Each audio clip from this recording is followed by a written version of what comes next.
আসসালামু আলাইকুম। বীর চট্টলা টিভি থেকে আমন্ত্রণ জানাচ্ছি। আমি তানিশা সুলতানা আফিফা। বাংলাদেশ অলিম্পিক অ্যাসোসিয়েশনের কার্যনির্বাহী কমিটির বিশেষ সভা অনুষ্ঠিত। ঢাকা ১৬ জুলাই ২০২৫ বুধবার।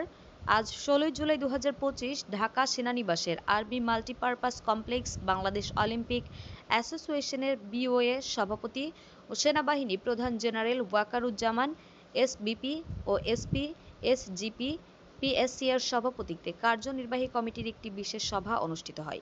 উক্ত বিশেষ সভায় বিওএ-এর কার্যনির্বাহী কমিটির সদস্যবৃন্দ উপস্থিত ছিলেন। বিওএ-এর প্রস্তাবিত খসড়া গঠনতন্ত্রটি কার্যনির্বাহী কমিটির এই বিশেষ সভায় অনুমোদিত হয় এবং আন্তর্জাতিক অলিম্পিক কমিটির মতামতের জন্য প্রেরণার সিদ্ধান্ত গৃহীত হয়।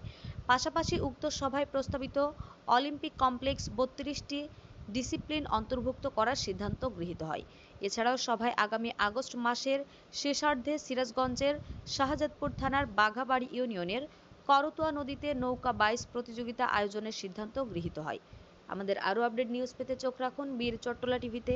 ফেসবুকে ফলো, ইউটিউবে সাবস্ক্রাইব করুন।